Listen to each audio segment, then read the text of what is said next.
It started with an ad, just 4 words and a phone number. Earn $5,000, call now. That was it. No company name, no explanation. I should have kept scrolling, but I didn't, and that one decision changed everything. I called them because I needed the money. I just lost my job at a publishing house, 2 months behind on rent, 3rd eviction notice coming. I wasn't in a position to ask questions. The place they brought me to was a 5-story office building with no name on the door. The man who met me introduced himself as Dr. Hargrove. Neat grey hair, clear blue eyes, white lab coat. He smiled like a man who already knew I was going to say yes, and then he took me downstairs to the machine. I remember stepping through that basement door and just stopping. The room was enormous. The ceiling disappeared somewhere above all the cables and computer screens, and in the center of it all was this thing, this massive metal body, like a suit of armor had been taken apart and reassembled on a table 3 times the size of a human being. Hundreds of tubes, thousands of wires, a round helmet the size of a boulder with a brass pipe running straight down through the floor. That's when he told me what they wanted. They wanted me to climb inside it for 3 days. Now, I'd heard of sensory deprivation chambers before, float tanks, dark, quiet, salt water. I'd even tried one once in college. It was supposed to be relaxing, spiritual. It was actually just cold and itchy and a little boring. But this wasn't a float tank. This was something else entirely. Dr. Hargrove explained it to me with the calm of a man describing the weather. The machine wouldn't just block out the outside world, it would block out your own body too. A numbing agent injected directly into the bloodstream, a respirator to handle breathing, tubes for everything else, your hunger, your thirst, everything. The machine would handle all of it, so your mind had nothing left to feel, nothing left to hold on to. I asked him if it was dangerous. He said I'd probably be fine. Probably. I signed what felt like 100 pages of paperwork. I didn't read all of it. I should have read all of it. But I was 3 months behind on rent, and the number at the top of that check had 5 zeros, so I signed. They spent several weeks running tests on me, checking my height, my weight, my history.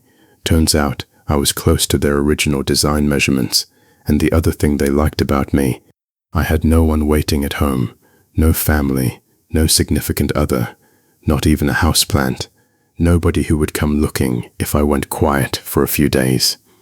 I didn't think much about that at the time. I do now. The day I went in, I was calm, right up until I wasn't. The rubber interior of the machine was warm against my skin. Dr. Hargrove's team moved around me quickly, attaching devices I couldn't name, inserting things I didn't want to think about, and then the respirator went on, and I felt the machine close around my head, and the world went quiet. I tried to move, I couldn't. I tried to speak, I couldn't. I strained my eyes toward the ceiling and watched a timer on a screen above me count down. 30 seconds, 20, 10, 5, and then Dr. Hargrove leaned over me, waved, said something I couldn't hear, and the last piece of the machine slid shut over my face. Complete darkness. I've never felt anything like it. My eyes swam in every direction, looking for a single pinprick of light. There was nothing, no sound, no feeling anywhere in my body, not even my own breath, just me. Floating in a darkness so absolute, it felt like I had been erased from existence. Here's what nobody tells you about true sensory deprivation. Your brain doesn't go quiet, it gets louder. The silence doesn't calm you down. It pulls everything you've ever tried not to think about straight to the surface. I thought about every friendship I'd let die, every job I'd talked myself out of, every risk I'd been too afraid to take. I thought about how a man could disappear for 3 days and no one on earth would wonder where he went. Time stopped making sense pretty quickly. Minutes felt like hours. I tried counting seconds. 1, 2, 3. I made it to 1,000 minutes before I lost track, and even that felt like it had been days already. That's when the other thoughts started creeping in. What if they don't let me out? I tried to push the thought away, but it kept coming back. I had signed things without reading them. I had given them permission to do what exactly? The room was buried underground.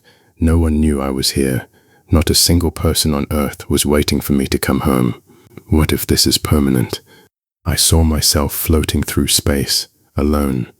My body drifting past distant stars, cold and still, breaking apart piece by piece in the silence.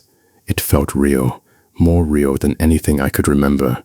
And when the pain came, it felt real too. I kept having to remind myself, it's not real. You're still in there. You're still alive. I think, therefore I am. I told myself that over and over, like a prayer. As long as I was thinking, I still existed. I don't know how long I was under. Time had completely lost its shape. It could have been 3 days. It could have been 3 weeks. I had no way to know, and that uncertainty was its own kind of horror. Then I heard him, Dr. Hargrove's voice, calm as ever, coming from inside my own head through a tiny speaker in the helmet. He told me 3 days were up.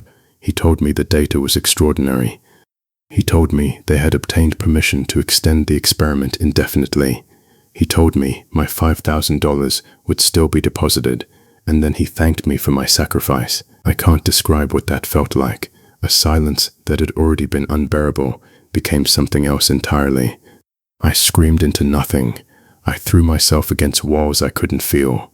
I raged in total stillness, while the darkness just kept going and going and going. That's when I found it, my right big toe, the faintest, smallest flicker of feeling. An IV needle had come loose. The numbing agent wasn't reaching that one small spot anymore. It wasn't much, but it was enough. I had a plan. I scraped the toe against the needle until I felt the sting of broken skin. It wasn't an escape. It was a message. Either they let the blood flow, or they had to open the machine. Those were the only options, and either way, I would be free. It only took them a few minutes to notice. The light when that machine opened, I can't describe it. Even fluorescent hospital light felt like the most beautiful thing I had ever seen. I bathed in it. I felt the air on my skin. I heard voices. I heard the hum of machinery and the squeak of shoes on a tile floor, and I wanted to cry from the beauty of all of it.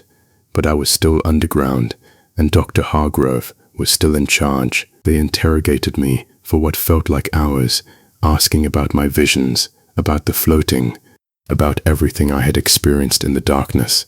I answered their questions, because as long as I was answering questions, I wasn't back inside the machine. By the time they were ready to put me back in, the drugs had mostly cleared my system.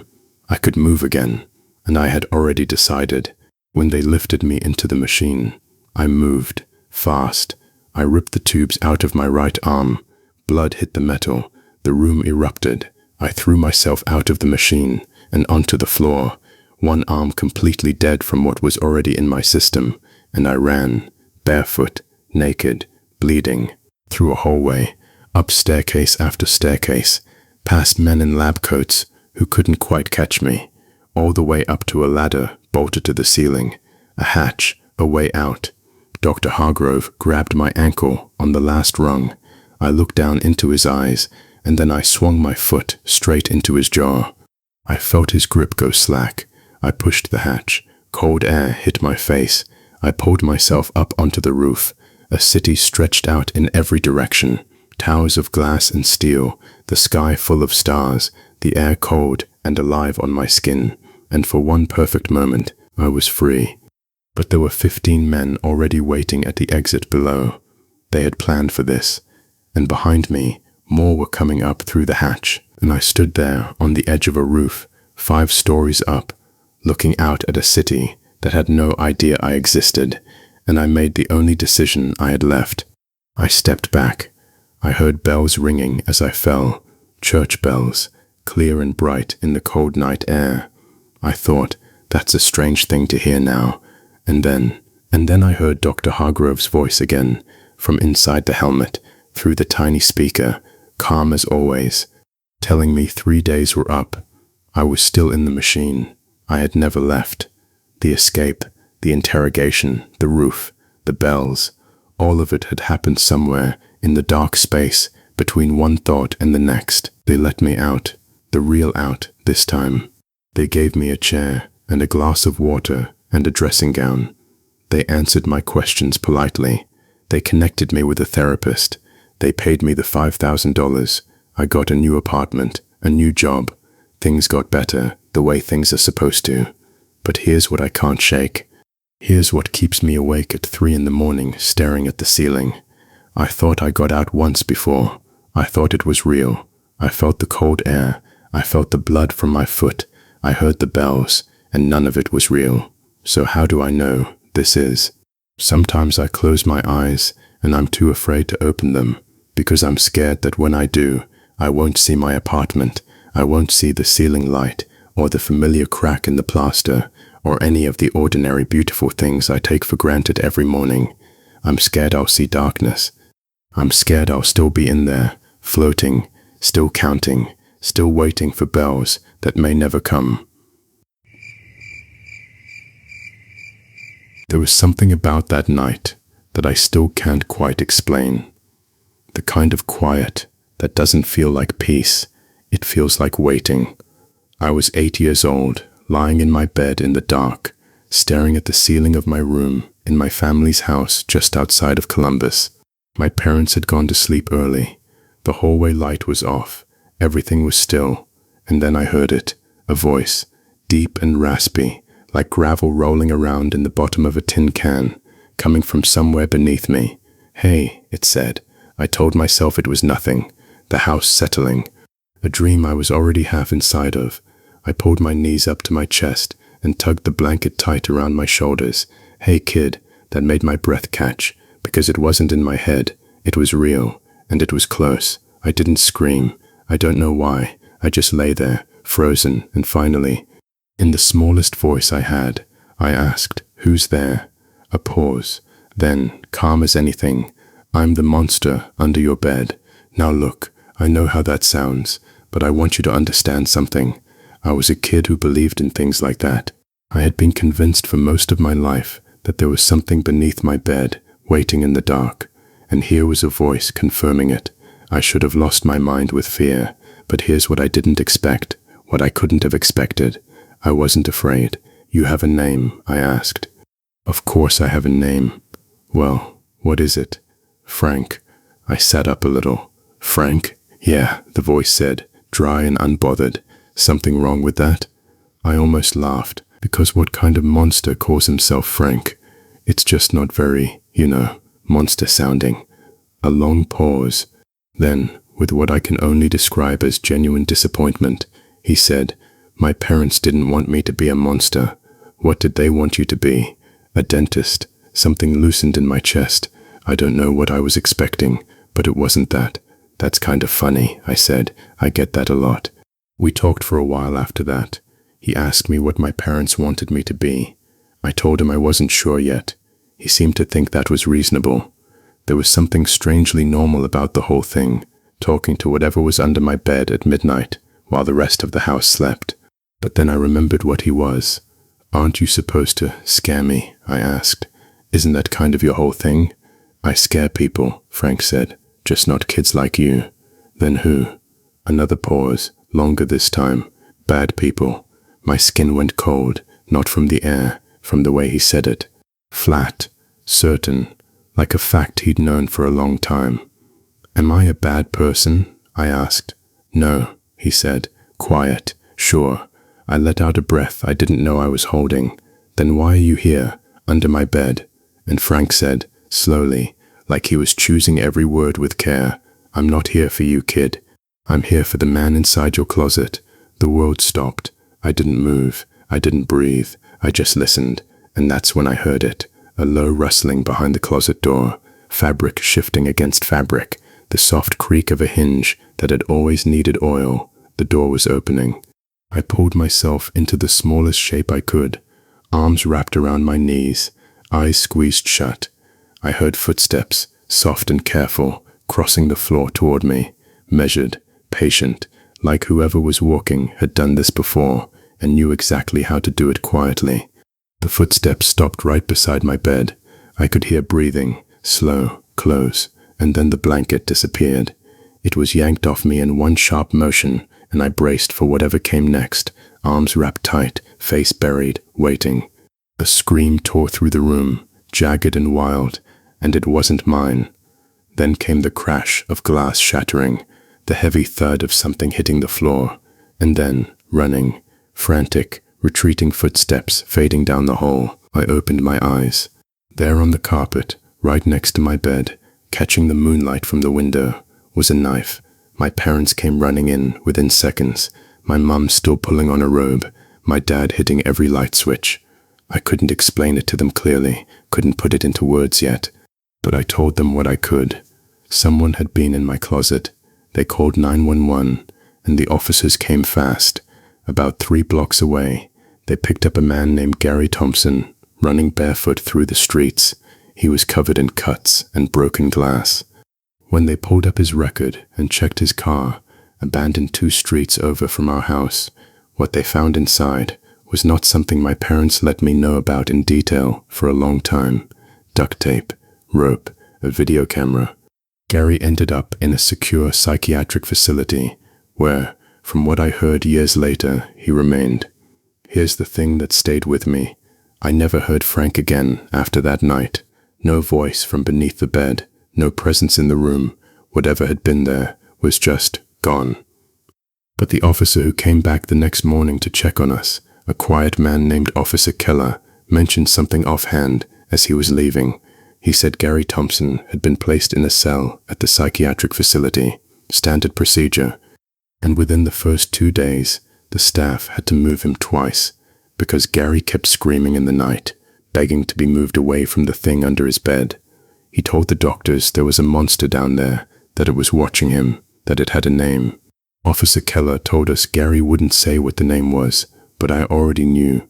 I still think about Frank sometimes, about how terrified I had been of something under my bed for years, checking every night, never wanting to let my feet hang off the mattress, and how, in the end, the monster under my bed was the only reason I made it to morning.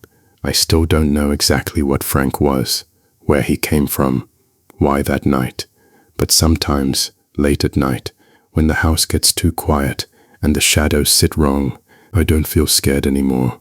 I just say, quietly, into the dark, "Thanks, Frank," and somehow the room feels a little safer after that. Nobody tells you what rock bottom actually feels like. You think you know. You picture hitting it clean, like a floor you bounce off of. But it's not like that. It's more like sinking, slow, quiet, and one day you just look around and realize you've been at the bottom for a while now. That was me, last Tuesday. Fired from a job I'd had for 9 years. My girlfriend, ex-girlfriend now, apparently moved on a little quicker than I did, and somewhere in the middle of all that, my student loans were still sitting there, untouched, like a bad joke nobody was laughing at. I spent that first night sending out 40-something job applications and whatever passed for cover letters after half a bottle of bourbon. I'm not proud of it, but here's where things get strange. The next morning I woke up, flat broke and out of options, and I decided to do those online surveys. You know the ones. Spend 45 minutes answering questions about laundry detergent and they mail you a $5 gift card. Glamorous stuff. But it was either that or stare at the ceiling. So I did it for 5 hours, and by the end of it, I had about $45 in gift cards, and my will to live had taken a pretty serious hit. I was about to close the laptop and head to the nearest bar when I saw it, down in the corner of the page, tiny, easy to miss, just white background, plain black text, surveys for cash. That was it. No logo, no design. Just those 3 words. Something about it caught me. Maybe it was because everything else on the internet is screaming at you, and this wasn't. I figured one more survey couldn't hurt. Might as well scrape together a little more drinking money before I went out. I clicked it. The first few questions were normal enough. Name, age, height, weight. A little weird that they wanted my measurements, but not unheard of. Then I got to question 1. I stared at it for a long time. It said, "How strong is your urge to currently look behind you?" There were 5 options. Not at all, to overwhelming. Here's the thing. There was no reason for me to feel anything. I was alone in my apartment, middle of the afternoon, every light on, and yet I held completely still and just listened. No sounds, nothing behind me. After a solid 5 minutes of sitting there like an idiot, I exhaled and clicked neutral. I kept going. Question 2. Why would you look behind you? I almost laughed. I typed "I don't know" and moved on. But question 3 is where things shifted. It said, "You're on a plane. You're the only passenger besides one other man sitting somewhere behind you. You get up to use the bathroom and find it's empty. You check the only other bathroom on the plane, also empty. What do you do?" I sat there for almost 10 minutes.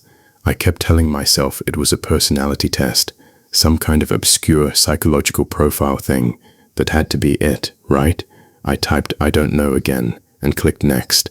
The questions kept coming, and they kept getting stranger. One asked about waking up in an unfamiliar forest at night, with a cabin nearby, a woman in the doorway waving you in.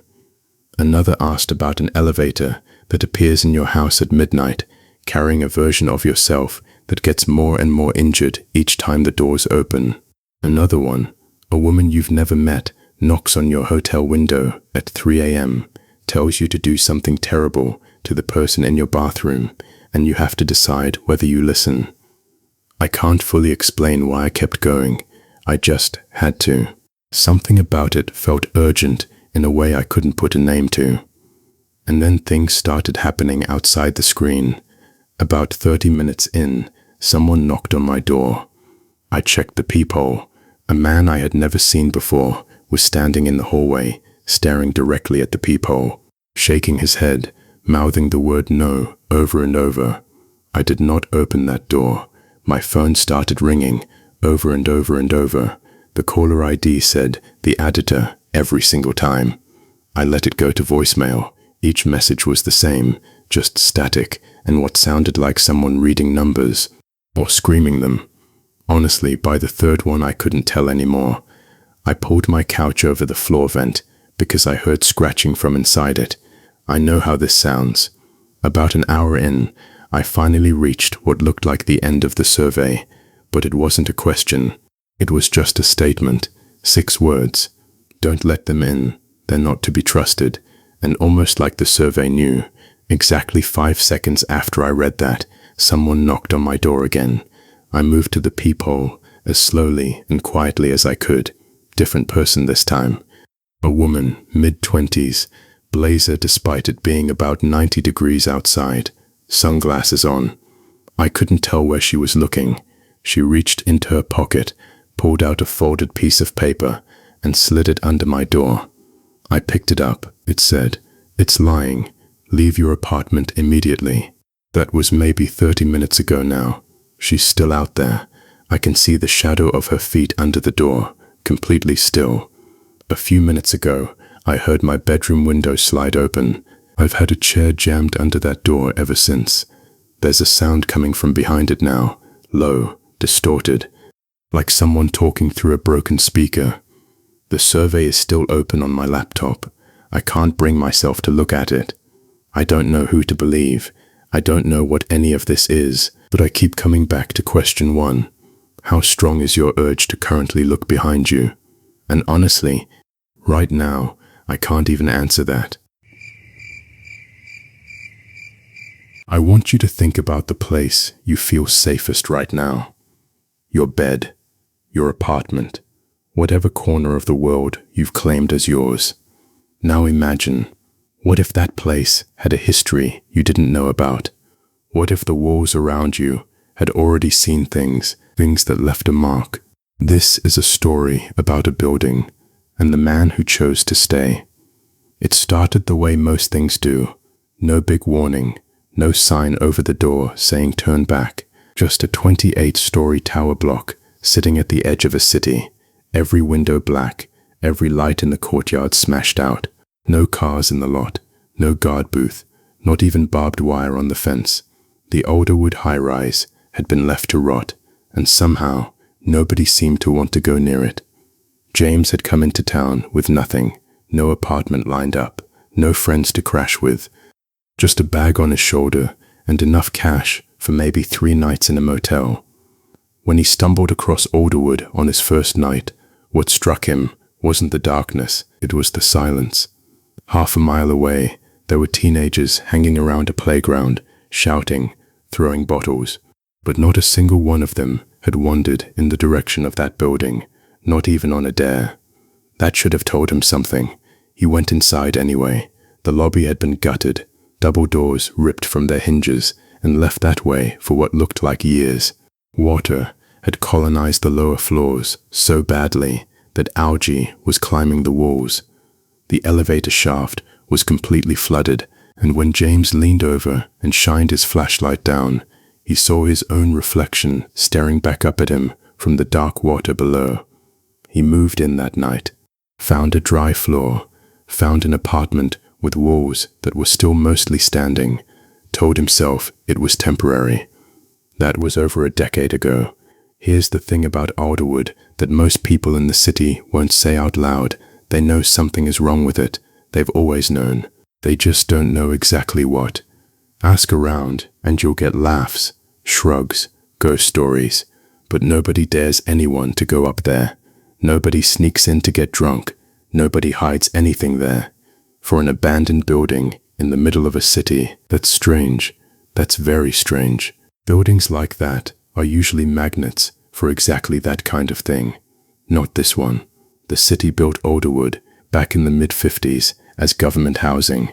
Young families moved in, and that's when the trouble started, quietly at first. Newborns who wouldn't wake up after what should have been a peaceful night. The kind of deaths that got written off fast, blamed on the mothers before anyone asked a single real question. 2 in the first year, 4 in the next, and on until the building was finally shut down. It wasn't until 1982 that someone traced it back to contaminated water storage on the roof, toxic metals leaching into the supply, not enough to hurt a full-grown adult, but more than enough for an infant. By then, 38 women had been imprisoned. Another 23 had ended their own lives before they could stand trial.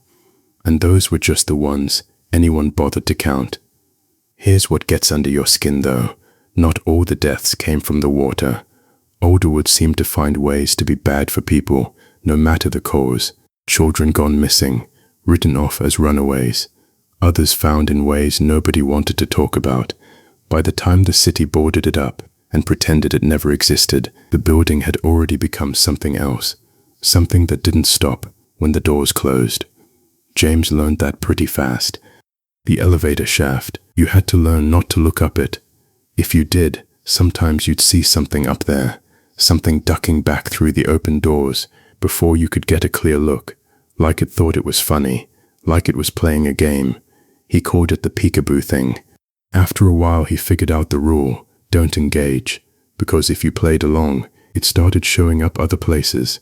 Any open door became an invitation. He'd seen it run off more than a few people in the middle of the night, and the awful part was, it could leave the building if it wanted to, but only if you made it a game first. He never played. On the roof, first time he went up there, he saw pale fingers gripping the ledge, like someone was hanging off the side of the building, barely holding on. His first instinct was to rush over and help, but something stopped him. Something about the look of those hands, the nails, the way the fingers were just slightly wrong. So instead he used a broom handle and his coat to test it. He moved the coat closer to the edge. The hand snatched it, ripped it right out of the handle, and sent it tumbling down to the parking lot, 40 stories below. He stopped going up to the roof after that. But James stayed. He became the caretaker. That's what people called him now, like he'd always been there, like the building was his. And in some ways, it was. He'd found the apartment belonging to a man he only knew as the philosopher. No name anywhere, just notebooks, Thousands of pages, sketches of things frozen in ice, medical photos that looked fake, records of strange birds with too many wings, milk that turned to solid blood in the bottle. At first James thought the man had come to document the curse, but then he found the letters. Letters to a wife who died giving birth to their child. The philosopher had kept writing to her for years after she was gone, and at the back of a separate box he found her replies.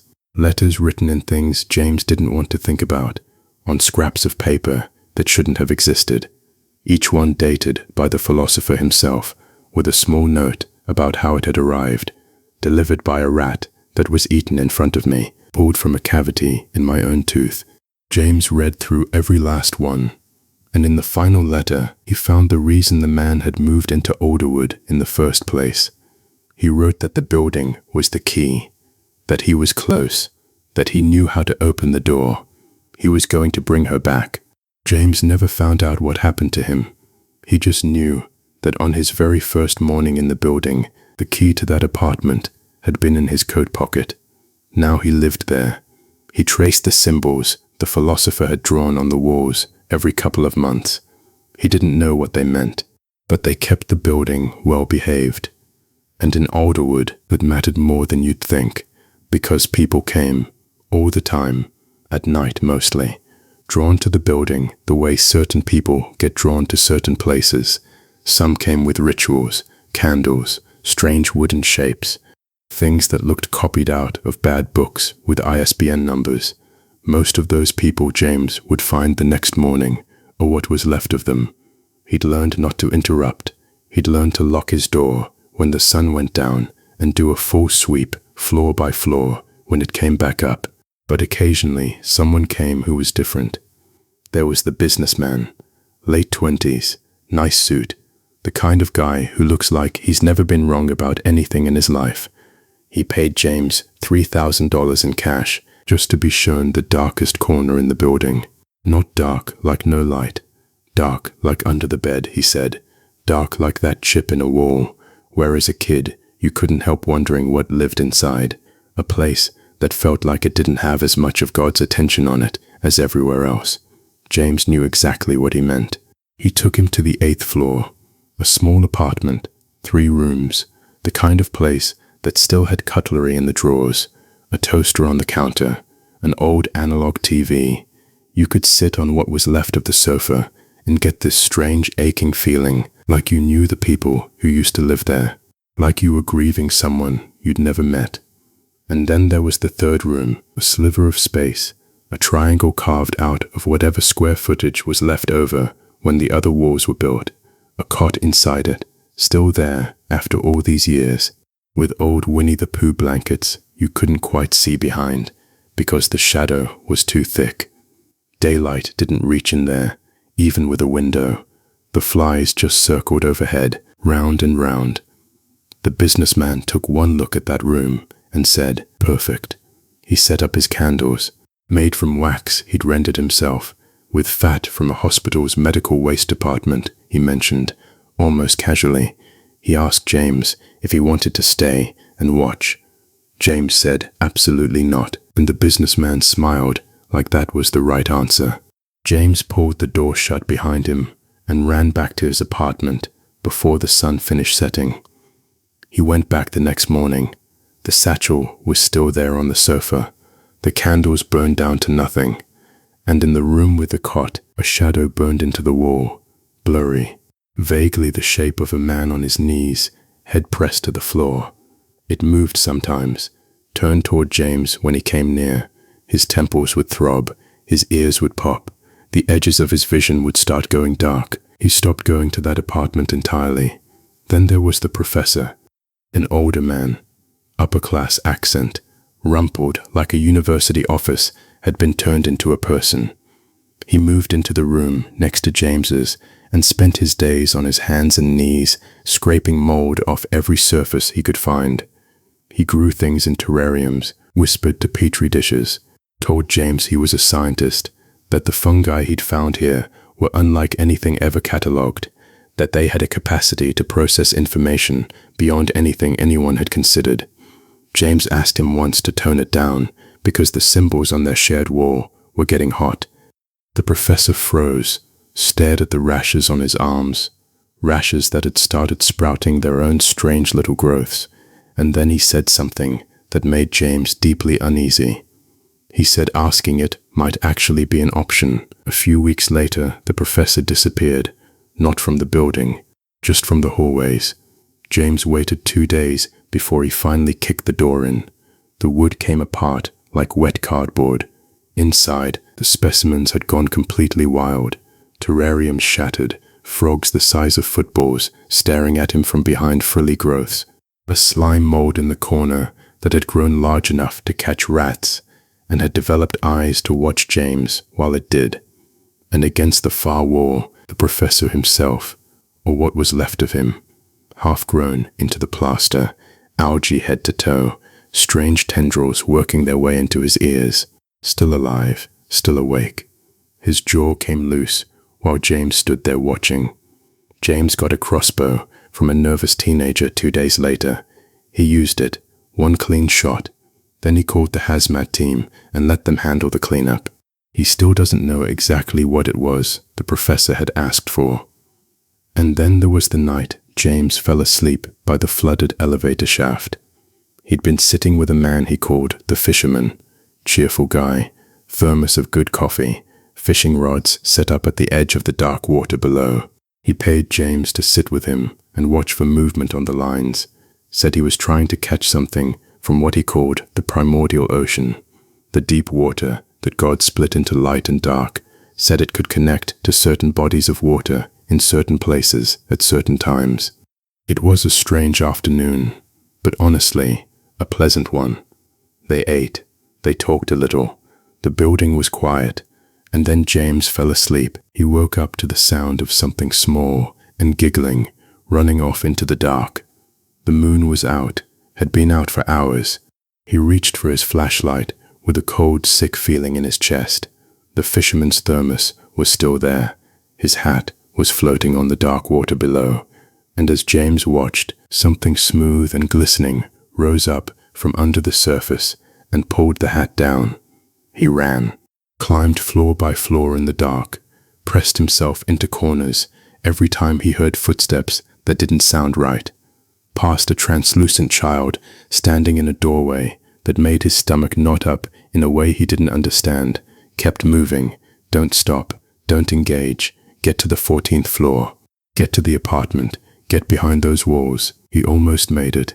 A woman was standing outside his door, pale, dirt under her fingernails, long dark hair. She wasn't facing him at first, and some part of James knew, even before she turned around, that this was going to be bad, because he'd seen those muddy footprints outside his door before, many times, bare feet, a woman's. Now he knew who they belonged to. She turned toward him, and even in the bad light, he recognized her, from the photos in the philosopher's notebooks, from the letters, from the death certificate. Most of her face was gone. She whispered something, just 2 words, "My darling." And James felt his knees go out from under him, not from fear exactly, from something worse than fear, a grief so enormous it didn't belong to him, but hit him anyway, like it had always been his. He crawled to her, grabbed her ice-cold ankle, and that was the last thing he remembered before waking up in his own bed the next morning. Normal. Everything normal, except for the footprints leading from the bed to the door. James still checks the peephole at night now. He never used to, but now he does, and she's always there, every single time, just standing in the hallway, looking sad in a way that never stops hurting to look at. The philosopher's final letter said he'd give everything to have her back, not just his life, everything he'd already lived, every good memory, every dream, every version of himself. He'd hand it all over. And sometimes, when James tries to think back to what his own life was like before the city, before the building, before that first morning with the key in his coat pocket, he can't find anything. No memories, no faces, no feeling of a life that came before. It's like something reached in and took all the years away. He tells himself it's just one of those things, that there's no point dwelling on it, but late at night, staring at the ceiling of an apartment that was never really his, he wonders. I have spent 15 years inside a federal penitentiary down in southern Arizona. What I was in for doesn't matter. What matters is that during those 15 years, things happened inside that place that nobody could explain and even fewer people wanted to talk about. It started with a story, a prison legend, the kind that gets passed around in hushed tones during rec time, whispered in the dark after lights out, the kind of story that sticks to you. Apparently, about a year before I arrived, something happened during morning count. Every day, guards would walk the block, visually confirm each prisoner was present in their cell. Standard routine, nothing special. Until one morning, a guard noticed something was off about one of the inmates, something about the way he was standing, the way he was holding himself. The guard called over a second officer, and together they went to check it out. What they found was not the prisoner they expected. It was a different man entirely, wearing the skin of the original inmate draped loosely over his body like some kind of horrifying costume.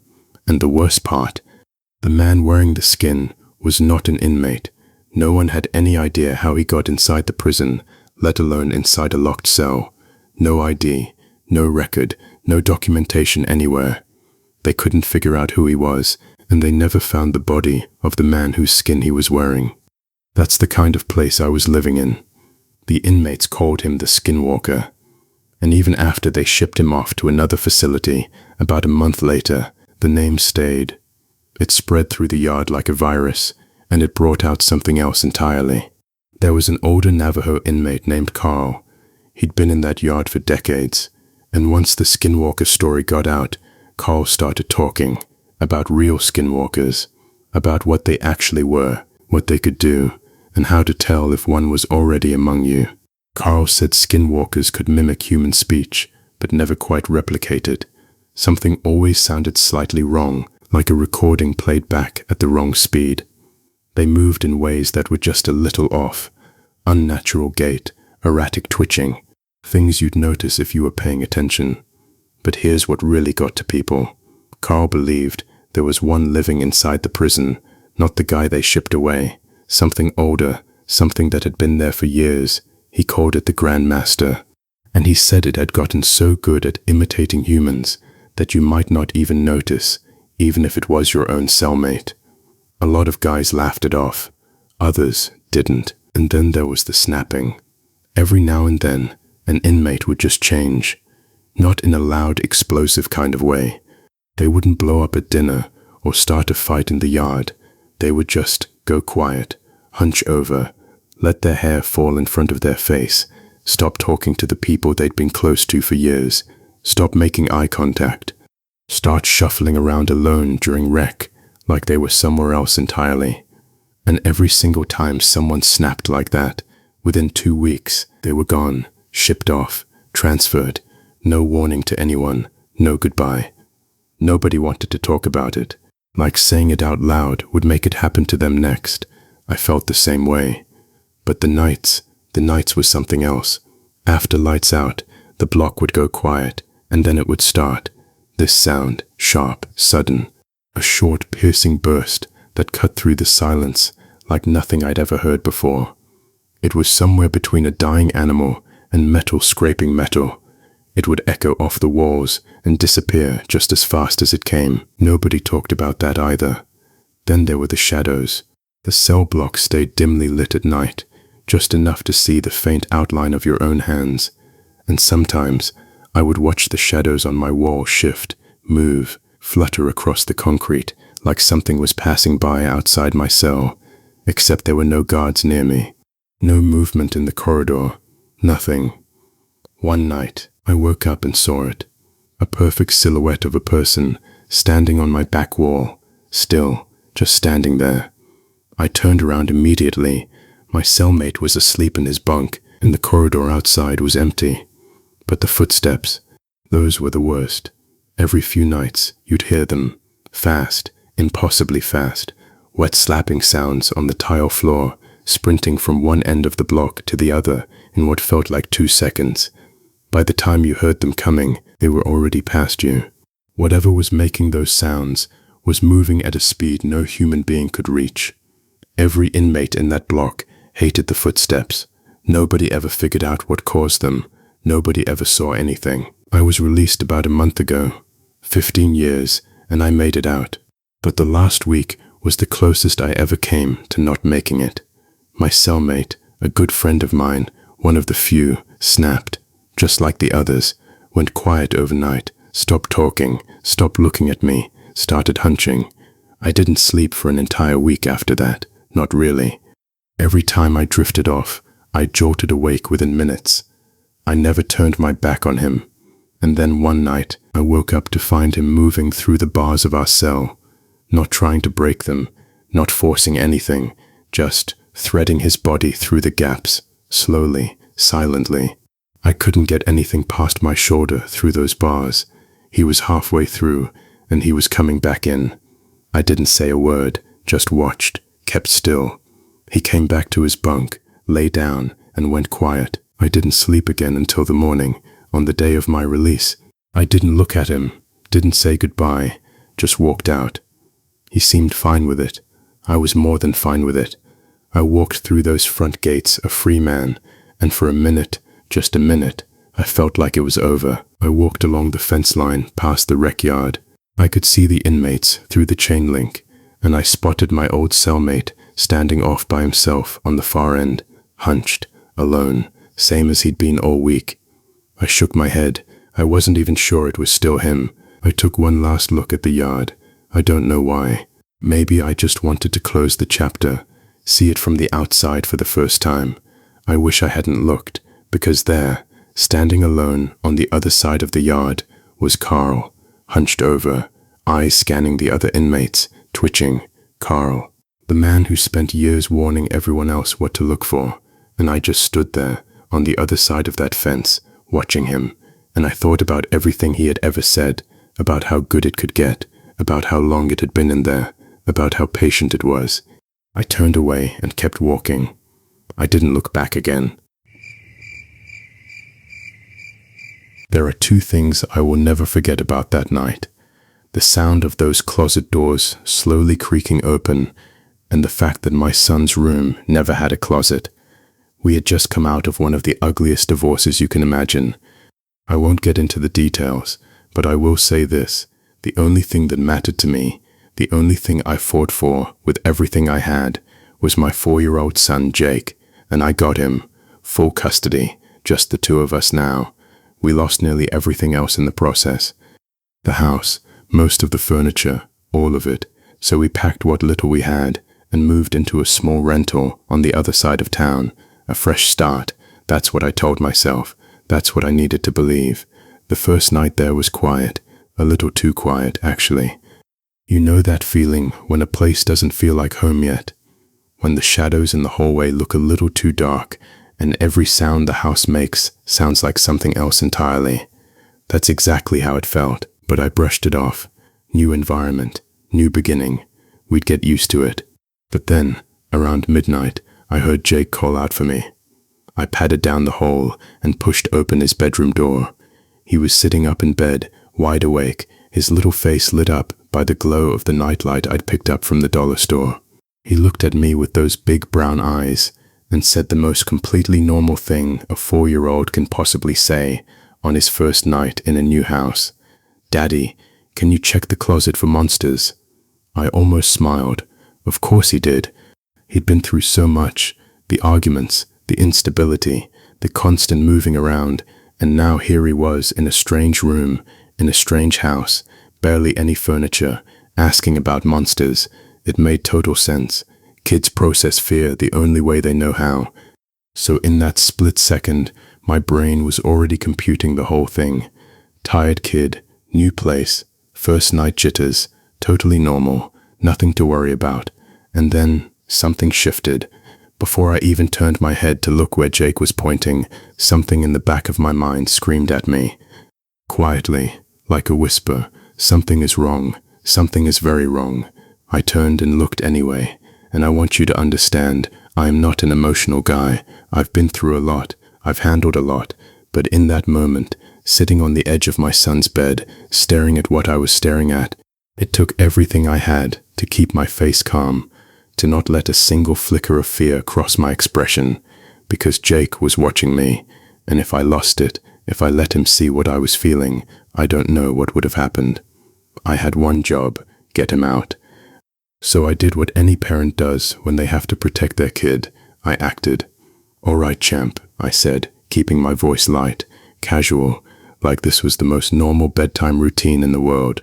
"Of course, but hey, how about you step outside for a minute? If there's a monster in there, I'm gonna have to kick its butt all over your room." Jake giggled. He always cracks up when I say "but." I said it loud on purpose. I needed him focused on that, not on what was happening. Not on the fact that his dad had just, in a roundabout way, admitted that yes, there might actually be something in there.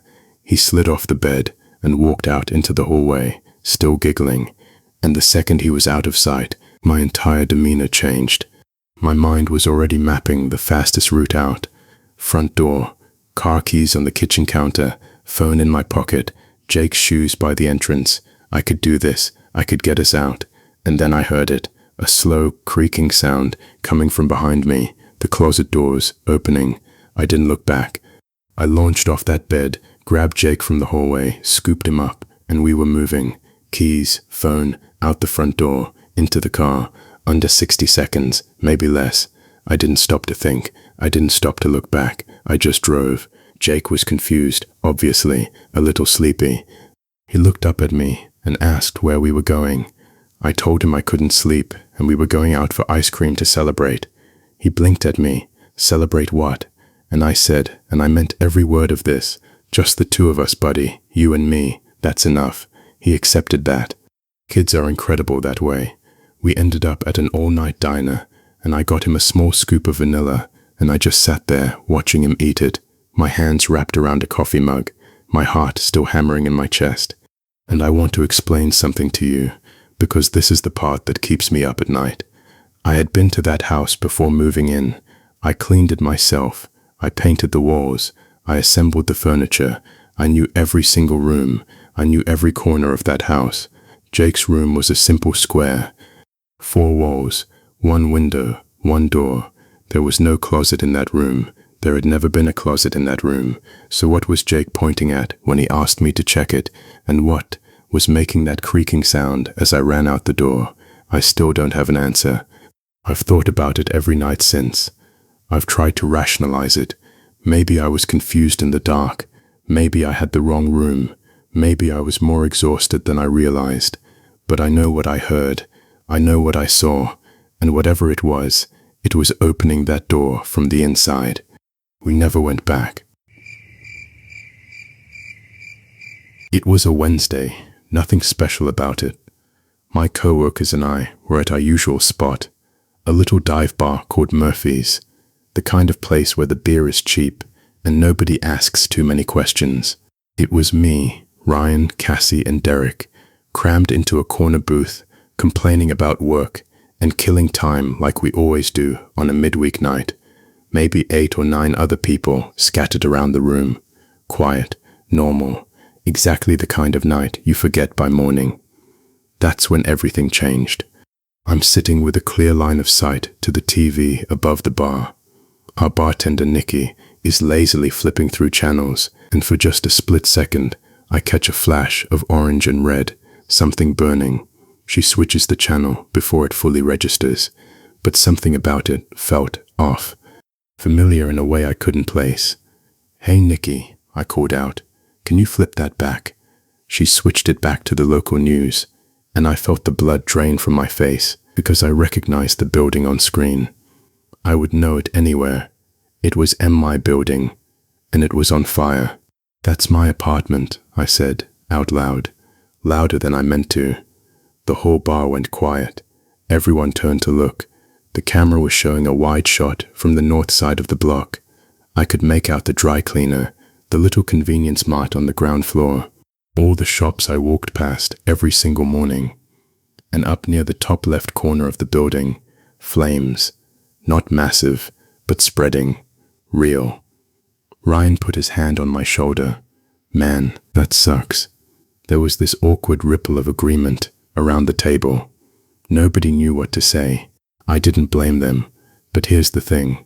My unit is halfway up, on the west side. I told myself it was probably fine. Crossed my fingers under the table and kept watching. The camera cut to a reporter standing across the street. He was going on about how lucky it was that everyone had evacuated safely. I almost relaxed. Almost. Then he paused mid-sentence. Hang on. We're getting some updated information. It seems, hang on one moment, while we readjust the camera. The shot started to move, slowly, panning across the building. The whole place was dark, except for one single light, glowing on the west side, about halfway up. Something cold crawled up the back of my neck. I started counting floors from the bottom. 1, 2, 3, 4, 5 up, 2 windows over. That was my apartment. My first thought was that I'd left a light on by accident. That's it. Simple explanation. But then, I saw it. There was someone standing in my window, just standing there, still at first. A figure, too far away to make out any details, but definitely a person, definitely in my apartment. The reporter started talking again, something about a soul possibly still trapped inside, and the camera began slowly zooming in. And as it did, I started to realize something was wrong, very wrong. The person was moving, not panicking, not waving for help, moving rhythmically, like they were dancing, arms out to the sides, swinging back and forth, up and down, over and over again, then both fists pressing against the glass, then arms back over the head, waving in a slow, steady beat, 1, 2, 3, 4, 1, 2, 3, 4, like a metronome, like a machine, everything perfectly timed, everything to the exact same tempo, jumping in circles, pressing its face to the glass, never breaking rhythm, not even once. I said something then. I don't even remember what, just a whisper. Nobody responded. The camera kept zooming in, and that's when I saw its face. It looked like me. Same height, same build, same jeans, same hoodie. The exact clothes I had changed into that evening, right before I left the apartment. The face was mine, almost, except the eyes were wrong. Too big, way too big for a human face. And the expression, God, the expression.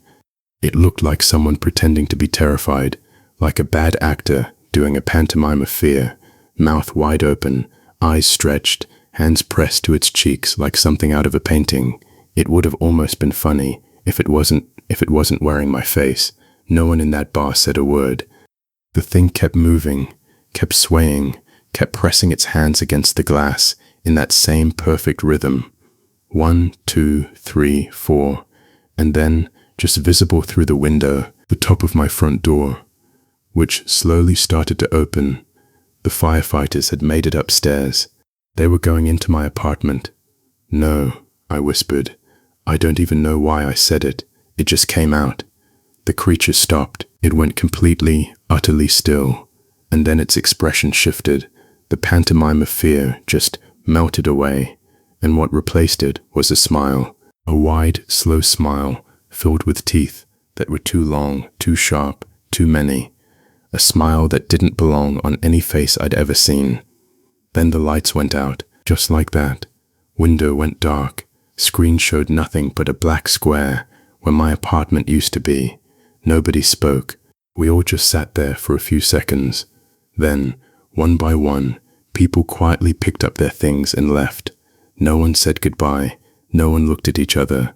We all just left. I went straight to my sister's place across town, told her there was a fire at my apartment, and that's all. Didn't mention the rest. Couldn't. Later that night, I tried to find the footage online.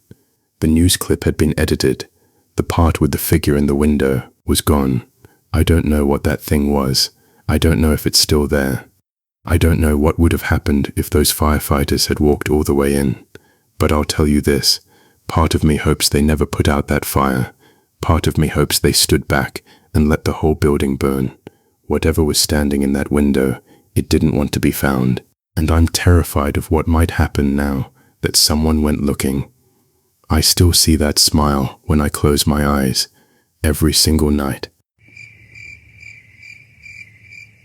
I'm borrowing a phone right now.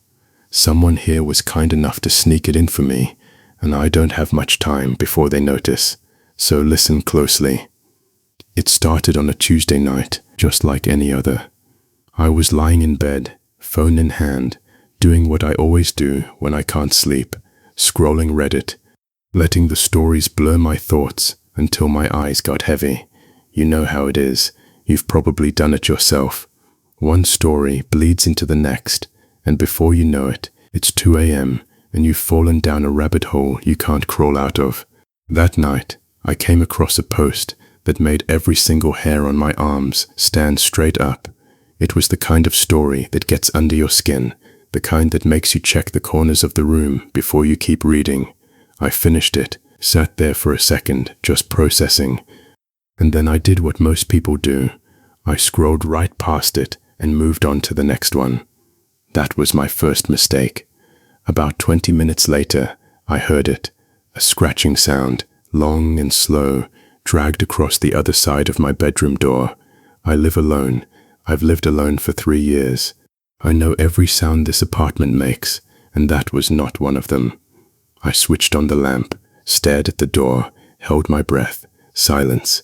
I told myself it was nothing. I told myself I was tired. I was reading horror stories in the dark, like an idiot, and my brain was just messing with me. So I picked my phone back up and kept scrolling. Bad idea, because about 2 minutes later, it happened again. That same slow drag, longer this time, deliberate. I got out of bed, slow, quiet. Every single step felt like it took 10 years off my life. I reached the door, turned the handle, and pulled it open just enough to look out into the living room. Nothing, just darkness and the hum of the refrigerator. I turned around to go back to bed, and that's when my closet door flew open. Now I need you to understand something about me. When my brain hits a moment of real fear, I don't run, I don't fight, I just stop. I've been like that since I was a kid. I just freeze, eyes shut, like if I can't see it, maybe it can't see me.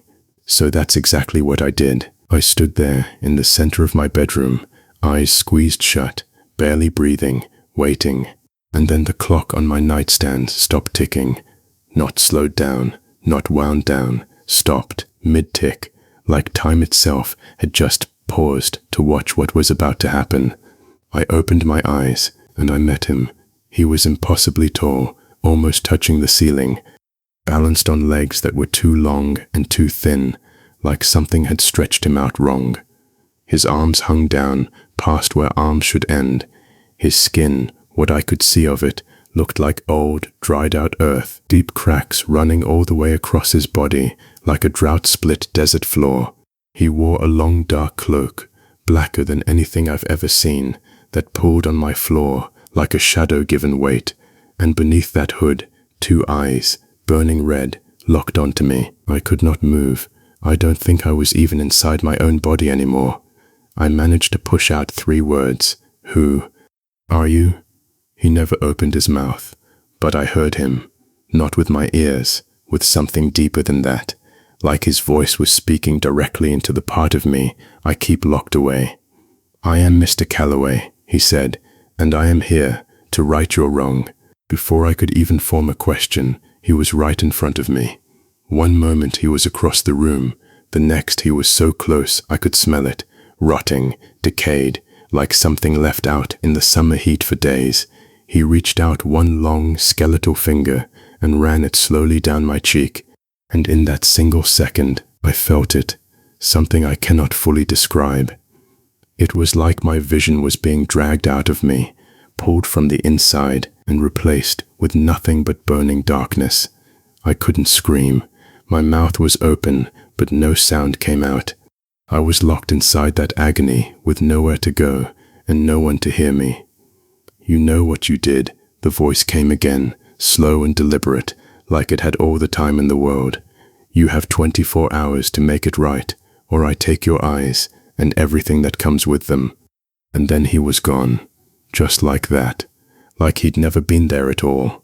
except the clock was still silent, and the closet door was still open, and I was on my knees on the floor, shaking so hard I couldn't stand up. I didn't sleep, not even close. Every time I shut my eyes, I was back in that darkness, feeling that burning, hearing that voice. By morning, I looked like I hadn't slept in a week. I paced my apartment for hours, trying to figure out what I'd done. Had I missed a vote somewhere? Work survey? Neighborhood petition? What could possibly matter that much? And then I opened Reddit. Out of habit, out of desperation, just trying to feel normal for 5 seconds.